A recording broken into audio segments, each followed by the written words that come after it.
Hi, everyone, and welcome to this week's Ethicast episode.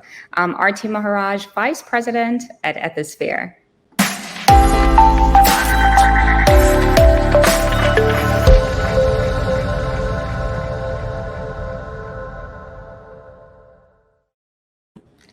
As you know, Ethicast is the official Q&A video and podcasting platform featuring thought leadership in the ethics, compliance, and business integrity space.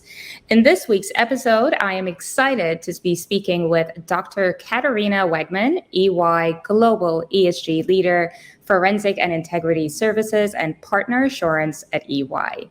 In today's conversation, Katharina will speak more about the heightened focus on ESG in recent years. She'll also share her insights on the topic of greenwashing and its overall impact on consumers, the business, and the environment. In fact, Katharina recently penned an article which explores how good governance can keep companies clean of greenwashing. I'll be sure to link that article to this recording. Katharina, welcome, and thank you so much for making the time to join us today. Thank you so much, Aarti. It's so wonderful to be here and look forward to our conversation today. Yes, certainly exciting. We've been prepping and planning for this, so I think it's going to be great. So, Katharina, to kick things off, could you share just a little bit more about your role at EY? Yeah, absolutely. I'd be happy to.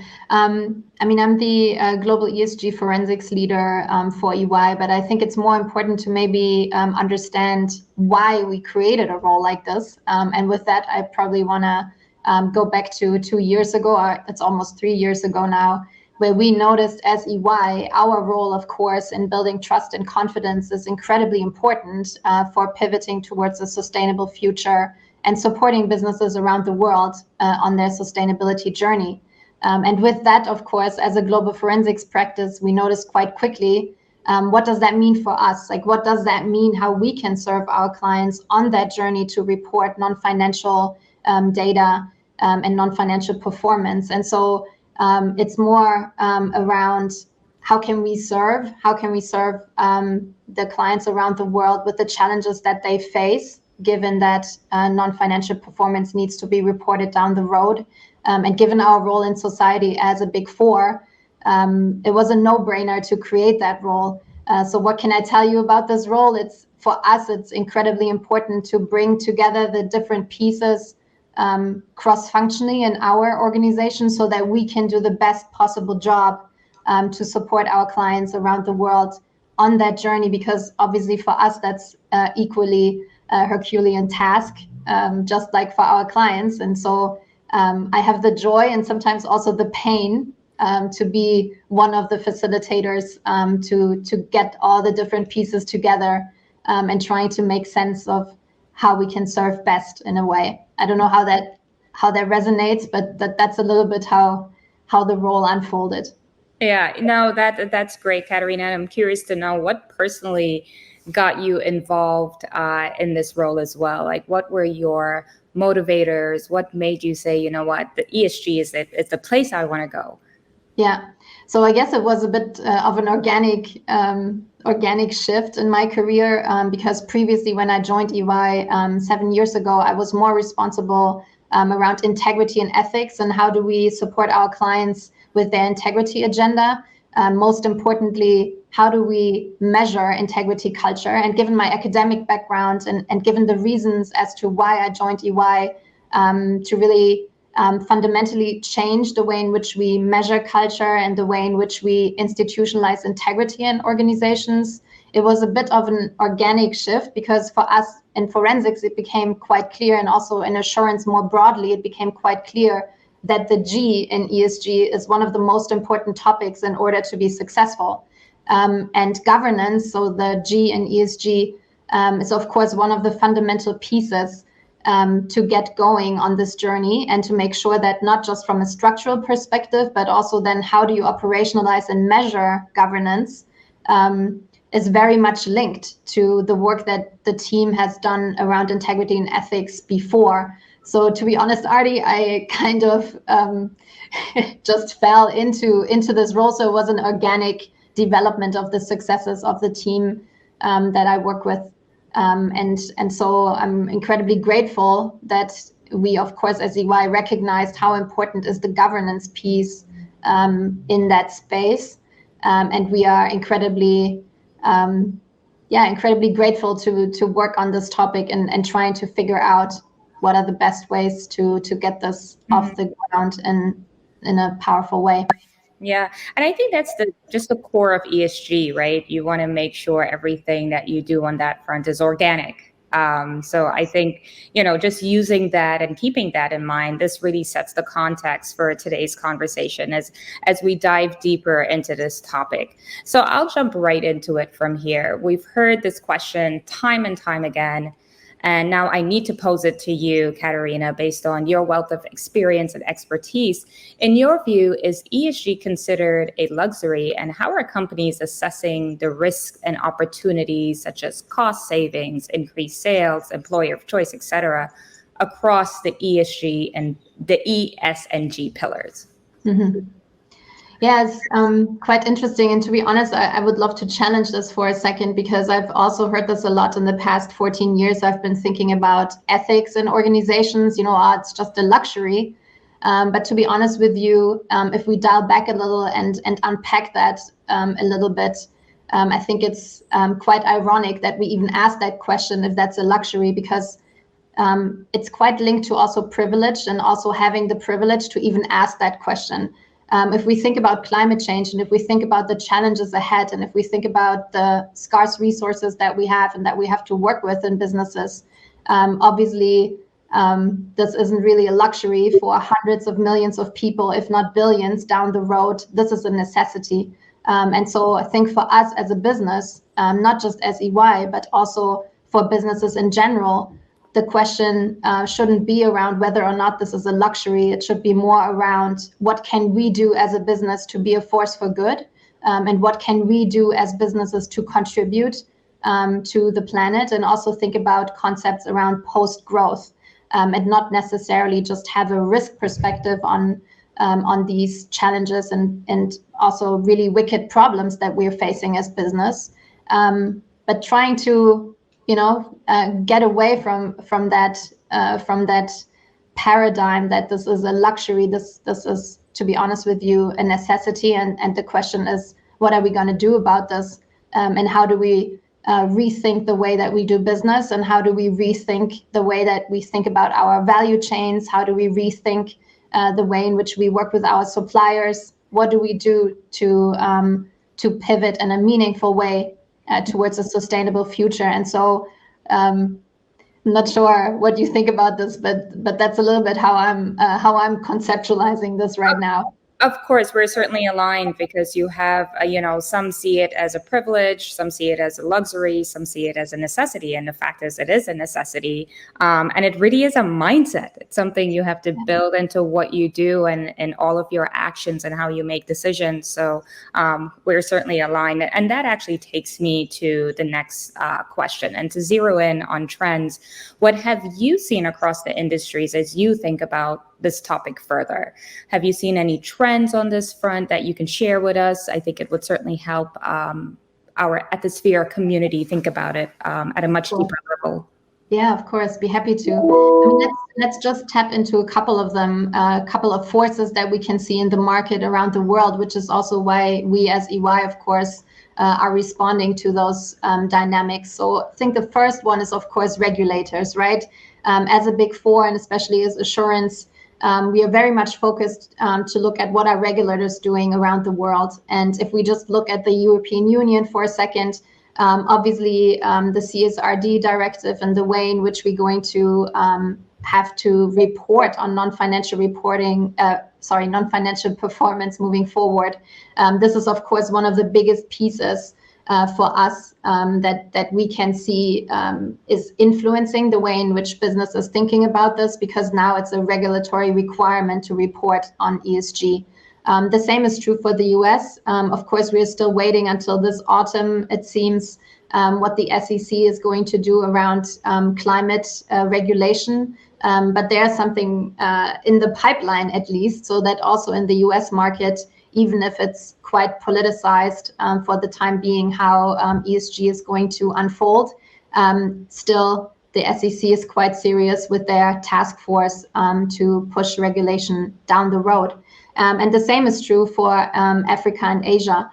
So we can just see a systemic shift in the way in which we think about the necessity of a sustainable future. And that regulation is obviously just one big piece for the market dynamics. But another one that's really interesting, and for me also from a research perspective, that's one that I'm most impressed by, is the pressure that investors are putting on organizations.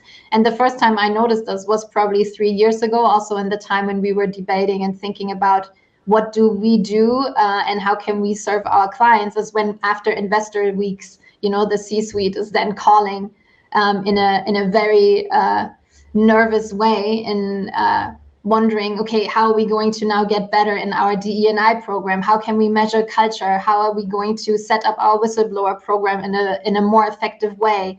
What do we do about our supply chain being more sustainable? So investors are really asking hard-hitting questions around ESG. And so that's really something I have noticed, along with regulatory pressure that seems to be influencing a lot of the decisions. And then one of the big buckets, I think, also are employees. Let's face it, the market for employees is better than it's ever been before. And obviously also employees are demanding that the companies that they work with also adhere to the values that they put on their websites, and have them sparkling in their marketing campaigns, that also on a day-to-day basis, that these ESG promises are also lived on a day-to-day basis. And so those three, just for keeping our conversation going, I think those three would be the ones that I would say pushed the needle or turned the needle the most from my observations. Yeah, and just to build off that a bit, just to summarize your thoughts here, I would say, so in your view, the trends are definitely the regulatory pressures that have been coming down. For example, the SEC on climate change, which will also take us to investors, and they are becoming more, they are actually applying more pressure on companies and asking hard-hitting questions. And also employees are demanding more from companies. Employees, there's a shifting demographic. Employees want to have a voice. As we think about the future generation of leaders, they want to be included, and they want to make sure that the companies they work for are actually making the right decisions. Yeah. So just to summarize, I would say overall, those are your trends that have been identified. And that actually, you touched on this in your article. So with that, turning to your article for a bit, you mentioned the emergence of greenhushing, given the increase in regulatory pressures, which you just spoke to, and mounting stakeholder demands. What new developments have you been seeing as it relates to this concept of greenhushing? For example, are you seeing an uptick in companies choosing to remain silent? Mm-hmm. Yeah, so this is absolutely fascinating development that I've seen over the last year. So I guess at the beginning, so 3 years ago, when we were looking into these topics, we were so optimistic, and also, how can I say this in the best possible way? We were so enthusiastic to say, wow, this is the biggest possible opportunity for capitalism to reinvent itself, right? This is in the idea, also the European CSRD, but also some of the ideas coming from the US. Those are really ways in which we can think about capitalism in all new ways, like huge opportunity to not only measure the success of a company based on financial performance, but non-financial performance. Let's step back for a second and just think, wow, this is like a groundbreaking idea, right? And this is something that's been missing or got lost on the way just a little bit. And so in the beginning, we were like, wow, this is awesome. Also, the first conversations with clients, they were super enthusiastic. And then you could also see that the aspirations were put into words and were put on, the claims that organizations are doing. They were really up here, and they were just saying, this is what we want to do and especially during Corona, I think this facilitated this aspirational piece a little bit to say we can do better and we can be better. And so this gave us almost the fuel to say, yeah, we are all committed, like the whole market is going in the direction of being aspirational.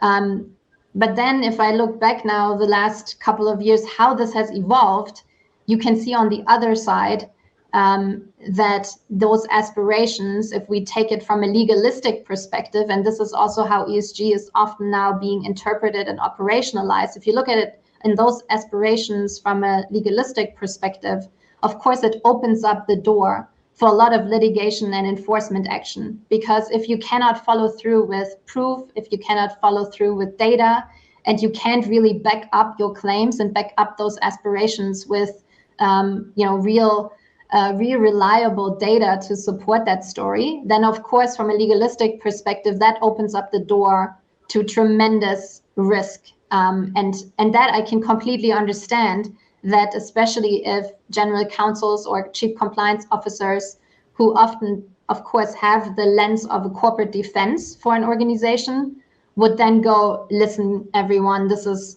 out of control. We got to dial this back because we have a lot of exposure putting this out there. And so from my perspective, this is a little bit the pendulum that then swung back a little bit from that really aspirational, enthusiastic, optimistic, we can all do this, to, wow, let's look at what can we actually do in the context and the reality that we are in, which is much smaller. And this, to me, seems to be the result then the whole greenwashing greenhushing, the greenhushing phenomenon that we see in the market. And so that's a little bit how I make sense of this. I don't know how you observe this, but that's a little bit what I'm seeing. Yeah, no, and just based on your research and working with companies and having that exposure, do you feel with these aspirational goals that they're putting in place, they are setting themselves up for failure? Not at all. Not at all. For me, and also this is how we see it together as a team, we think, again, that this is the biggest opportunity that organizations have to reinvent themselves and be really serious about what's the role they want to play in society. What do they want to stand for? Who are they? What's the corporate citizenship model that they want to adhere to? And so, of course, the aspirations are an incredibly important piece to that puzzle. The question is, how do you portray those aspirations, and also how do you take your stakeholders on the journey to close the gap towards those aspirations? And there we are then with the topics of transparency and taking stakeholders on this honest journey of, hey, we are nowhere near where we want to be and where we need to be. But here are the 10 things we are going to do. And here are the 10 things how we're going to keep ourselves accountable. And here are the initiatives, and here's the data to support it. It's obviously an Herculean task, but it's definitely not impossible if you're serious about it. Mm-hmm.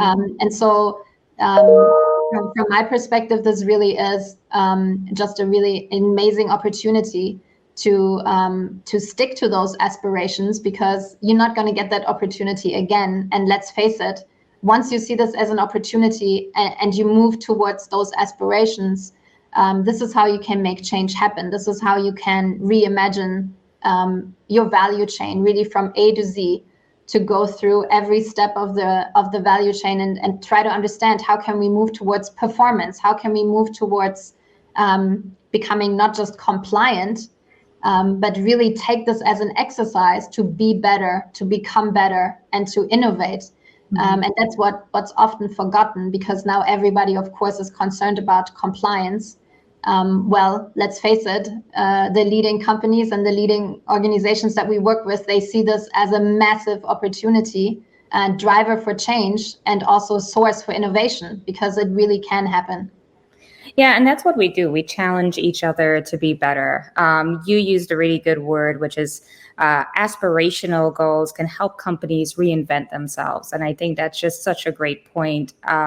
Tapping into your expertise, your E&C expertise, I kind of want to bring all of that together here. So given that our core audience are E&C leaders, what's the role ethics and compliance can play in this process? How can they help with reinventing, or how can they work together with others across the company to help challenge each other and become leaders and set aspirational goals?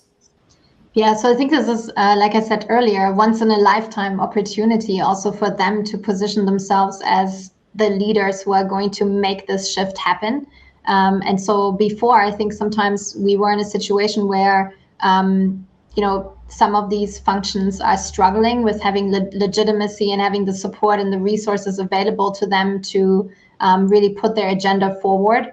And this is probably once in a lifetime opportunity for them to strategically position themselves as the facilitator for change and also as the connectors for different functions. Because let's face it, this is a cross-functional Herculean task to get data together and to make sure that everybody gets on that journey. And so for E&C professionals, this is going to be probably one of the opportunities to just say, hey, we're going to be the ones who understand what this is all about. And we can be those multipliers in the organizations as well as the ones that can connect the different functions. And most importantly, this is also an opportunity to rethink the way in which we think about the 3 lines of defense.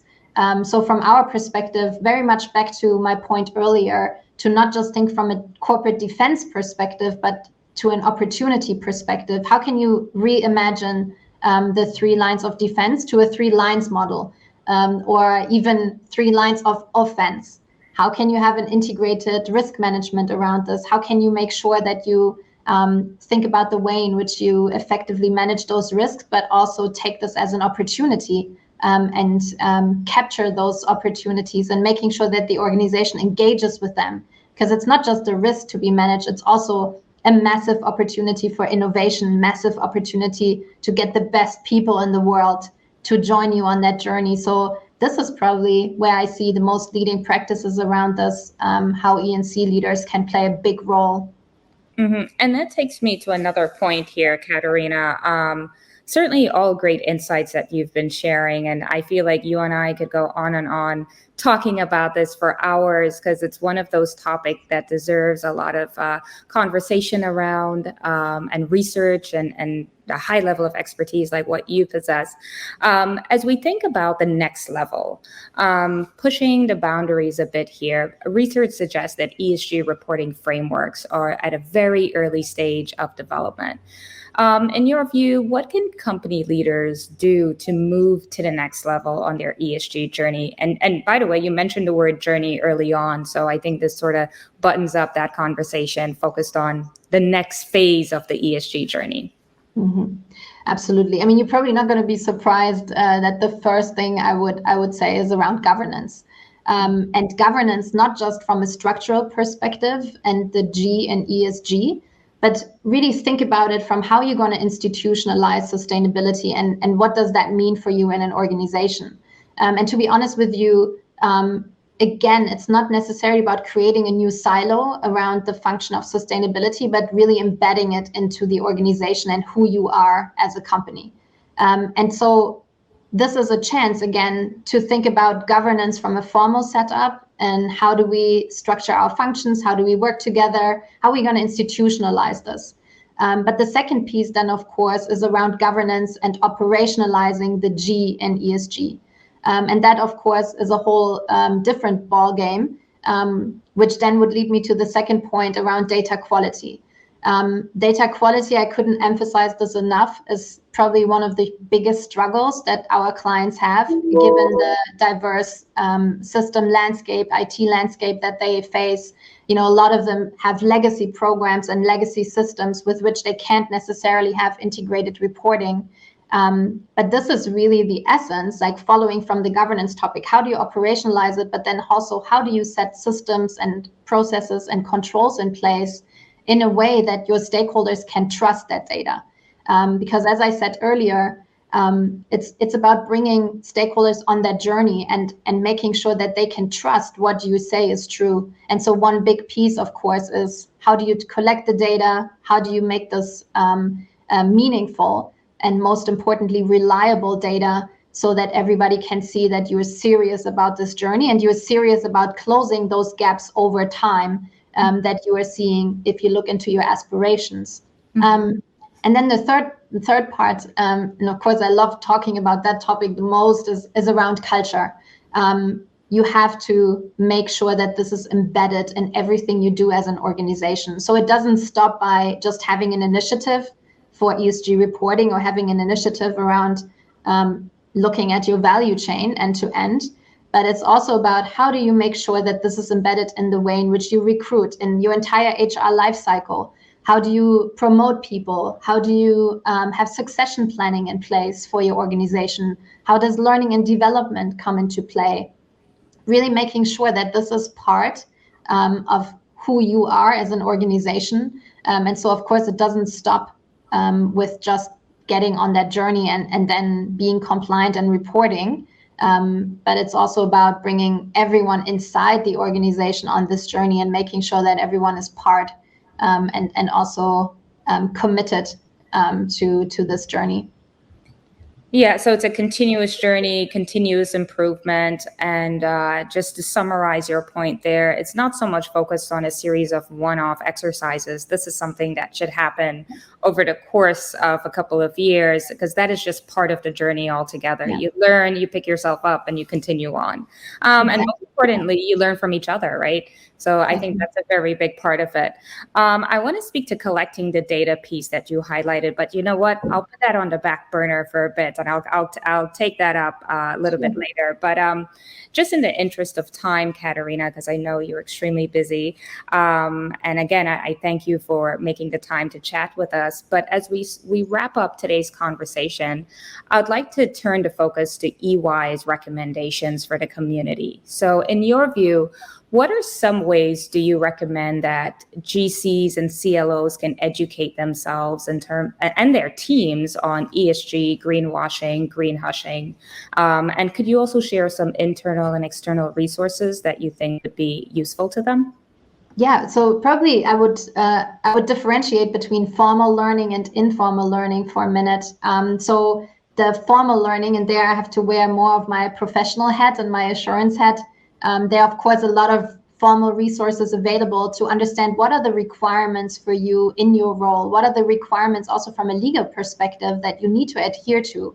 I mean, we're also talking about really the accountability of certain positions in organizations. This is going to have a massive impact on what is required of you from a formal perspective. And so for that, I think there are a lot of resources also at universities. I think it's amazing that a lot of the universities in the US, for example, have programs that are even available for free to upskill yourself and to get to know the topic around sustainability and different areas in sustainability, whether that's reporting or whether that is how can we perform. So a lot of those programs are out there. Some are, of course, paid, but some of them are also for free. And then others, of course, include also upskilling of the board and upskilling of supervisory boards. Much of it is also a matter of, do we have the right skills and do we have the right mindset also on the board? And so there's a lot of formal training also around that. And I think this is where people can tap into these resources. And the informal learning, I mean, this is probably one of my passion topics, given also my academic background.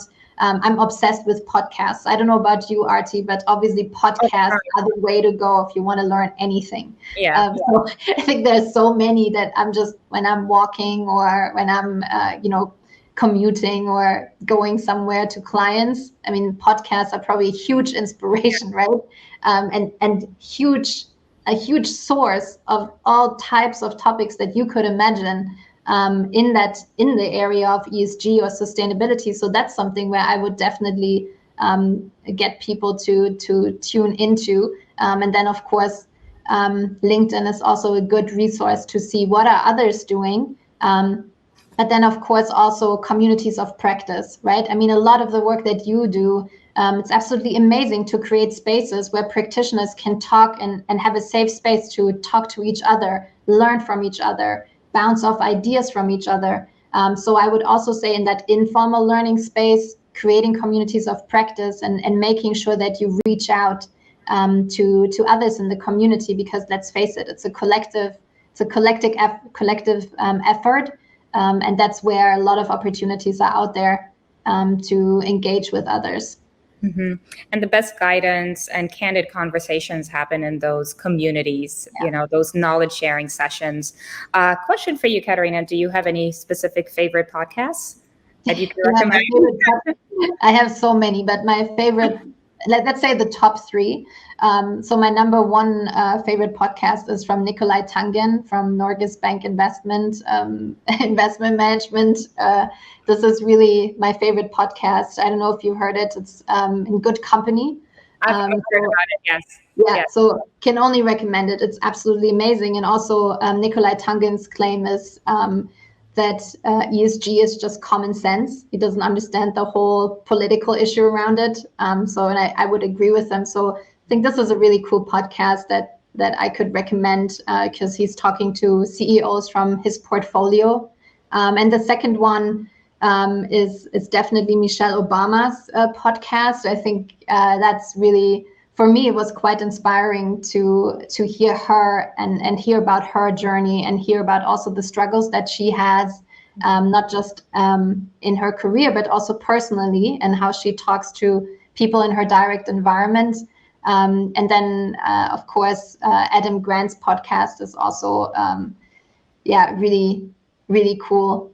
So those would probably be my top three, but I can give you 1,000 more. I'm sure.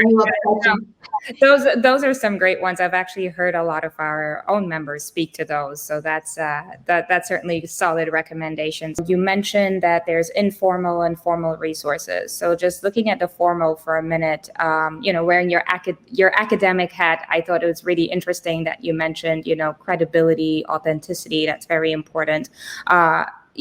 Just to kind of connect the dots here, going back to that piece on collecting the data, that certainly is a formal resource. And just to sort of close that question, at Ethisphere, we do have our own on-demand platform called the Sphere, designed really to help companies turn data and insights into action, identify strengths and opportunities, benchmarking, and just so much more.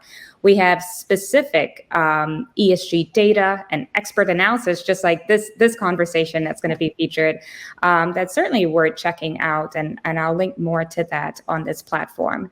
Katharina, to take this further, and I feel that we can spend some time on this question too, but do you have any thoughts for those who feel a bit behind in their own readiness to help lead in this area? Because, there's so much noise online of people who are setting goals and they're, claiming that they have achieved their goal. There are others that are genuinely trying, but they're just not there yet. So what are your thoughts on this, and what are your recommendations? Yeah, to not despair, because we're all in the same boat.